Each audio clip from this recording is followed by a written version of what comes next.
Si Gamboa. Ito si Senator Bato. Maraming namatay, pero ang namatay, sir, mga kriminal. Alam mo kasi ang Davao is a crossroad kasi ang unang nag-bloom sa Mindanao, tagaroon ka man, sir, ang Davao.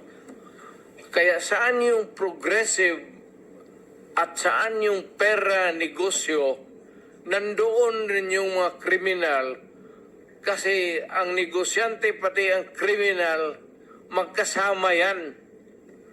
Kung saan yung pera, mga negosyante, nandoon yung mga kriminal. Kaya ganon. Kapag kabubo ka na mayor at hindi mo takot kang makulong, ako, di makulong, di masama makulong.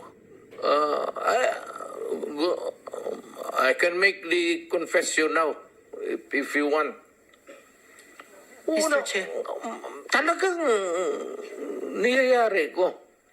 Pero wag mo naman, mga pulis kawawa naman. Ha? Meron akong death squad. Pero hindi yung mga pulis. Sila rin yung mga gangster.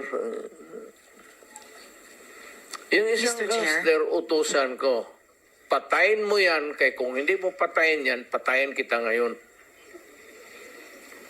Bakit mo isakripisyo yan sila? Alam mo, sir, ganito, ha? Mabutit na lang nandito if you give me time. Ang pulis, sir, kawawa. Hindi mo alam, ito, nandito itong mga... Pag ang pulis na pahilan ng kaso, sir, suspended yan. Wala ng pagkain yan sa...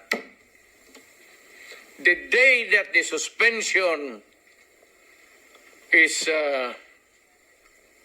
issued, that day, ang pulis wala ng pagkain, ang mga pamilya nila wala ng pera, ang mga bata wala ng pamasahe, hinto lahat.